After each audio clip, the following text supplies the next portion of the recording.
Good morning, good afternoon, good evening, good night, good day to everyone. I hope you guys are doing well. So in this video, I wanted to do a live into the Cinderella Complex because this is a complex that I experienced for, a majority of my life, probably until I was about 26. And I saw how it played out and what it evoked out of my being. And it's really a destructive pattern that's created in relationships. So the Cinderella complex is this complex that women play out when they're in a wounded feminine energy state. And it brings in wounded masculine men naturally, which is where I learned about it from the hard way. So in this video, what I wanted to share with you guys was just bringing awareness into that complex, how it plays out, what it's doing, and then how you can really go deep into that wound and heal it from a space of not trying to fix, but more of allowing to unwind or uncoil and release. So if you're watching this, chances are you probably have some experience in relationship where people can be too demanding, or maybe they're not in touch with their needs, or maybe they're not sure what it is that they want. And so there's a lot of complaining and a lot of just a bad attitude is really the best way that I can put it. So in this video, what I'm going to share with you is where the Cinderella complex stems from, why it shows up, and then also how you can be aware of it so you can see it before you get into a relationship, speak to it, and then also address the issue head on so it doesn't play out in a destructive way on you like it did for me when I was that 27 or 25 or 24? I don't even know. So let's get into it. What is the Cinderella complex? The Cinderella complex is a wounded feminine's energy, and men have this too. It's not just women, it's men as well. When they feel like they are giving a part of themselves away, they're giving their power away to be desired by another person. So a Cinderella complex is, oh, I need another person, male or female, to complete me, to help me. I am nothing without them. And I'm going to play the wounded victim state so I can get what it is that I want. It's really validation seeking outside of the self. Now, men and women do this. They do it typically in different ways. The way that I've seen it and experienced it firsthand, women, I've seen it, they tend to they tend to give their power away by feeling like they need a man to do things, they'll feign like need. They won't actually, they have the ability or power to do something, but they'll fake the ability to do something. So they say, oh, I can't do this, or what do I do? Or, oh, help me. It's like the damsel in distress type of energy. Men do it in a different way. Men do the Cinderella, or I don't know what maybe the dark prince complex. So that's what I could call it. They do it from a place of trying to achieve as much as possible to say, look at me, I'm achieving so much, therefore I have value. There's this deep wounding within men to fix other women or to provide for them, and that makes them feel more like a man. And there's a deep wounding within the feminine energy psyche that they need a man to feign and to always to help them and care for them 24/7. And this wounded dynamic, this wounded energy dynamic plays out in a really destructive pattern. And this is how it works. And first off, I just want to say, if you're watching this, there's nothing wrong with having needs that want to be met by the opposite sex. But there's a healthy way to do it, and there's an unhealthy way to do it. And the healthy way is the way that I'm about to share with you. The unhealthy way is what I just shared with you. It's, oh, I need this man to help me. And then no matter what the man does, she always wants more and more and more for self-validation, and the man always wants to give more and more and more to validate his own masculinity. That's the unhealthy way. The healthy dynamic is, hey, I have these needs. Can you meet them? And here they are. Can you help me with this? And it's not coming from a place of validation seeking. It's not coming from a place of, I need this to happen or else I don't feel fulfilled or within myself, or I don't feel like I'm not fully a man or a woman. No, it's just coming from a place of, hey, I'm human and I have these needs. This has to be met. And can you show up in this way in my life? So the wounded energy dynamic, how that plays out is it's a faking. The woman has issues or challenges, and she complains a lot, and nothing is ever good enough for her.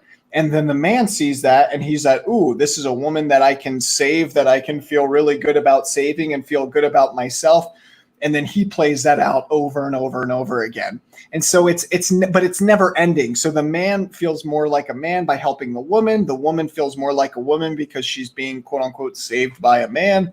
And it's just a super unhealthy dynamic. And the first big experience I had at it was probably, in kindergarten. And then I didn't notice that pattern until my mid-20s. And then I frankly don't think I broke it fully till I was about 26 or 27. And I still see parts of it come up. And then when I see it, I'm like, ooh, there it is. Like, no, don't go there. So it's important to be aware of this dynamic, because if you allow it to prolong itself, if you allow it to perpetuate, what will happen is it will end in resentment. It has to, by the very nature of it. All human relationship, until you get to a point where there's really no more inner work to do, it's just a maintenance. And there's quote unquote always more inner work to do, but you eventually can do it with another human being, which is a really beautiful place to come to when you feel safe enough to share the needs of your heart with another human being, and they can actually meet those needs, not in a wounded way, but in a way of, hey, I need your help to heal this part of me, and I can show up and help you in this way. But before you get to that type of relationship or that way of being with yourself and with another human, what happens is people, they feign certain weaknesses, or they show up in a way in life that says, come save me, or I need help. And some do it more than others, but it always plays out. And that type of relationship, if that's the foundation of a relationship, like I need to be helped and saved, and then I can feel more like a woman, or I need to go help and save a woman in order to feel like a man. If that's at the forefront of the relationship, and that's the foundation of the relationship, it's naturally going to end in a really shitty way. What do I mean by shitty? I mean, it's going to end in resentment, because what happens is, and it took me, till my mid-20s to finally see this, because I experienced the pain of it. It can't end any other way other than you resenting the other person. That is the logical, emotional outcome. Because what happens is, when you show up in that way, the man eventually will get exhausted. He'll see that, oh my God, I'm just going to put into this over and over again, and it's a bottomless pit. And the woman will be turned off by the man not actually standing up for himself and calling her out. It's so ridiculous, the human experience, right? And so this type of relationship, if this is the foundation of your relationship, it's going to end badly. I've had it happen multiple times in my life, and now I see it from a mile away anytime it tries to show up. So if you see this dynamic, this energetic dynamic within yourself, to be there for a woman in a way that is saving her, and if you're a woman and you see yourself, present yourself in a way of, oh, come help me and save me, even in the littlest bit, then there's a wound there. And that wound usually stems from the heart not having its needs met through affection or attention. That's why we do what we do. I can remember being in one relationship where I was like, my God, it feels like she's just never satisfied. And I was pouring so much of myself into it, trying to make it work. And then I realized, oh, wait, she'll never be satisfied. And then once I spoke up for that, that ended the relationship. But it also allowed me to feel better because I was like, oh, God, I don't have to go into this any longer. It's just she's a bottomless pit, and I am a bottomless pit, and to help try to help her and make her life better until I don't do that anymore. So it's a never ending game, and it only ends up with you resenting the other person. It's logical emotional end is resentment, and that's not what we want to have in any relation. At least that's not what I have in any of my relationships. I used to, not anymore. You can see that shit from a mile away. So when it comes to the Cinderella effect, how do you keep from actually going down this route into this resentful relationship?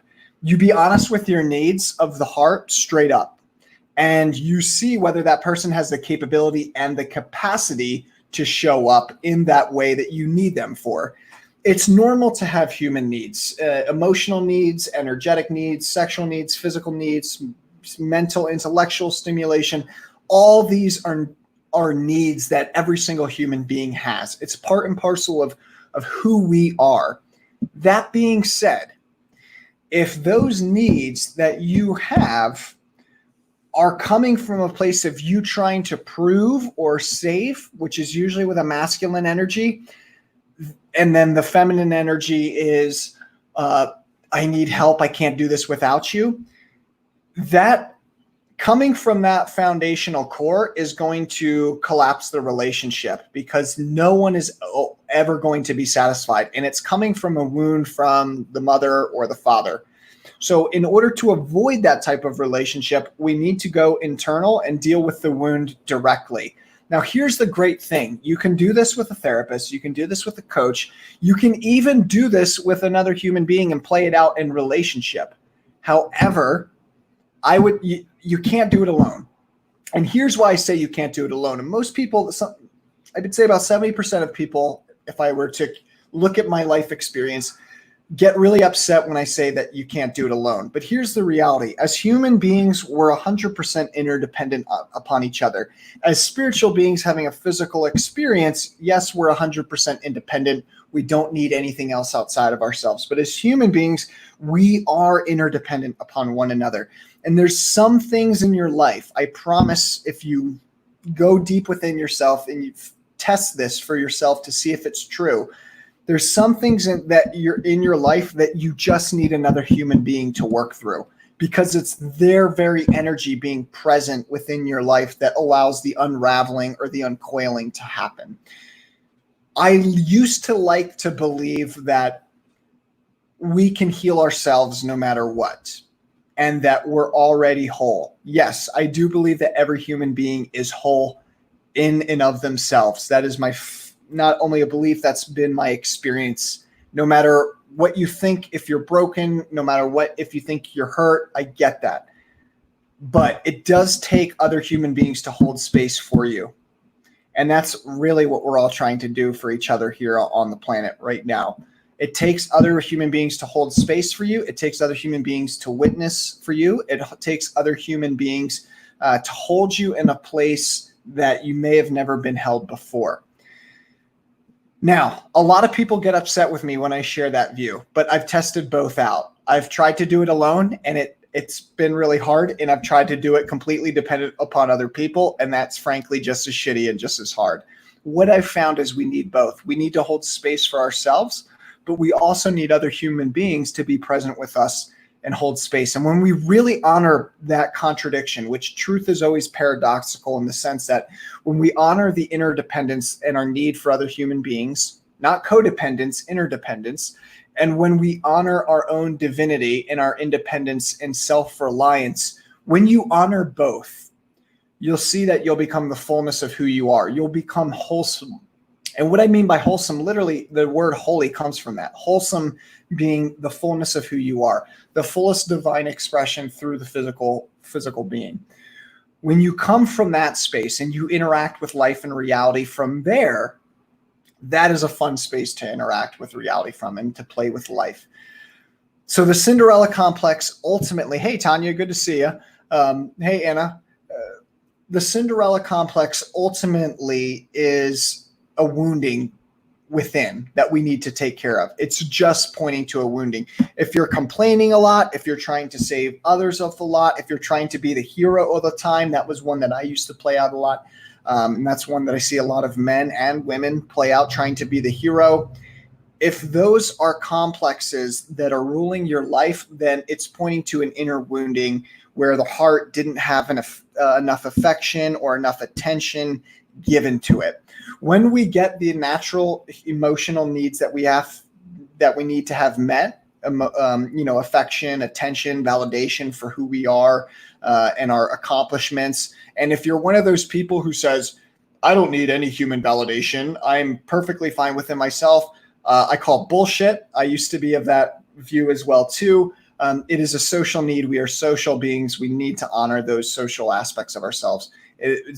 We need to be validated for our efforts in the external. Now, if you place all of your dependence upon validation of society and other people, that's very dangerous, and that's a very different conversation. But we do need validation for our efforts from other people. But that's not where we should get our source of self-esteem. That's a totally different conversation. We need both.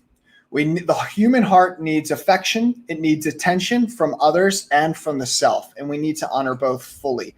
If not, the Cinderella complex or damsel in distress or, oh, I'm going to save you, or hero mode, either masculine or feminine, will kick off and come about. Does this make sense, everyone? Guys, if you have questions about this, please feel free to put them there. I'm going to start going into this on a deeper level. What questions do you guys have for me? What questions do we have? What questions? Nicole says, I have this problem bad. Yeah. Trying to fix other people. Look, guys, if you're trying to fix other people, I'm just going to share this with you. It's coming from a place of, I need to fix mommy and daddy so I can feel safe. And it's just the inner child playing its wounding out. It's just the inner child. If you grew up in a home, which most human beings have in the modern world, where there was there was a lot of chaos and a lot of anxiety and stress, maybe there was money stress, maybe there's relational stress. If you grew up in a home like that, then chances are as a child, you wanted to feel safe. And what you wanted to do was fix your mom and your dad so you could feel safe.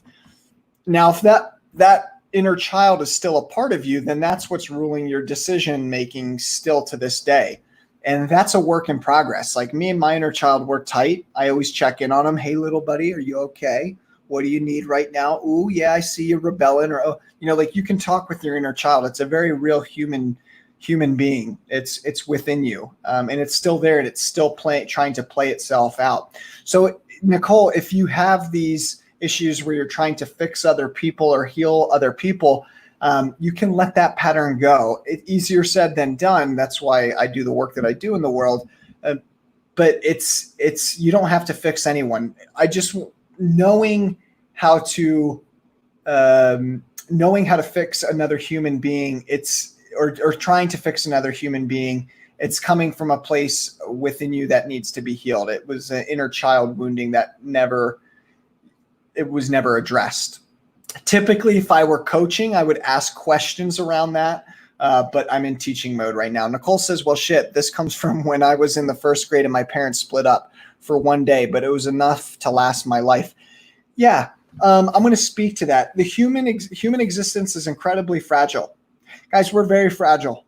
We are very, very fragile. It does not take us a lot. It does not take a lot to hurt us. It does not take a lot to send us off into an emotional or mental spiral. At least it didn't for me. Now I pretty much always stay centered and grounded. I still have my moments, but it doesn't take a lot to send us off a different way.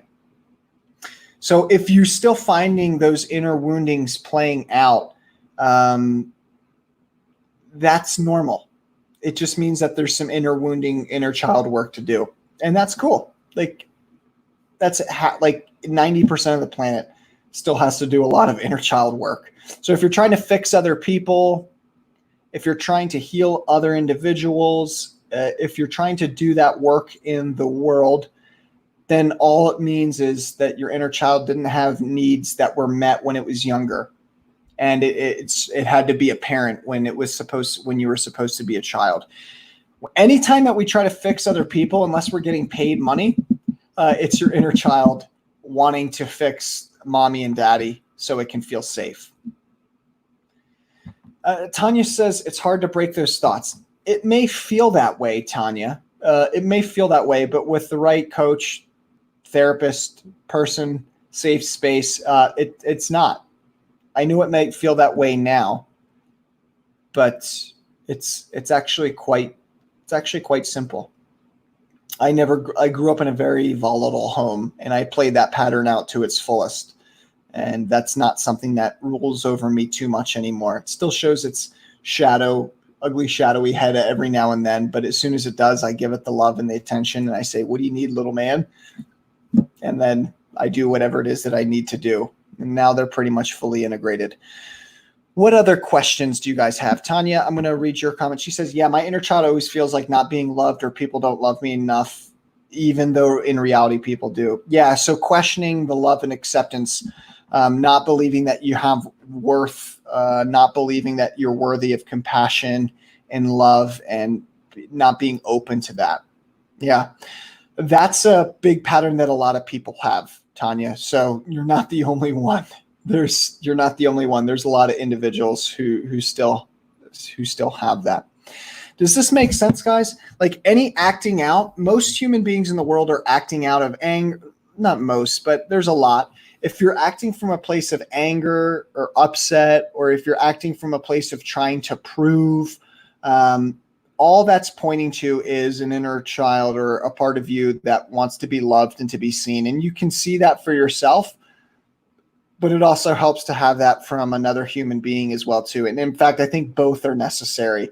You know, I always need love from my brothers and my sisters. I'll contact them, my mom, my dad. Like, I'll tell them that I love them. They say that they love me. That feels good. But I also have to remind myself of that, just because that's just a human need of the heart. And eventually, you just can't leave that space. Yeah. Beautiful. Guys, that's all I have for this time. Thanks so much for joining me. I am starting my next course, the Awakening Intensive. I'm really excited. We'll go into this topic on a much deeper level there. Check out the link in the comments section. If you click on that link, what you're going to see is the schedule for that. It's a 13-week course. I'm opening it up between 50 and 100 people. It'd be a delight and honor to have you be a part of it. Everything that will be going into that will have to do with deepening your own human experience, but looking at it from a divine perspective. No spiritual bypassing, fully coming into your heart, fully coming into your power as a human being, and recognizing not only the needs of your heart, but the needs that you have being human. I'm really excited about this one. There's a lot of stuff that we're going to cover. So if you feel like you're coming from a place of trying to understand deeper needs of your own heart, if you feel like you have a deep spiritual understanding, but it's not grounded in reality or grounded or here on earth, then it's definitely for you. It's really about it's an exploration into understanding your human experience, but from the divine perspective, and grounding the two together. I'd love for you guys to be a part of that. So if that interests you, please check out the link that I just put in the comment section. Other than that, that's all I have for now. Be looking out for an interview tomorrow. I am doing an interview with Jody. Jody is a therapist from Columbia University, and we're going to talk about the needs of the human heart as well too. So we'll go into that. Be looking out for that interview tomorrow. Other than that, that's all I have for this time. Thanks so much for joining me, everyone. I look forward to hearing from you. Check out the course. If you have any questions, feel free to reach out. That's all I have for now. Have a beautiful day. Talk to you soon, guys.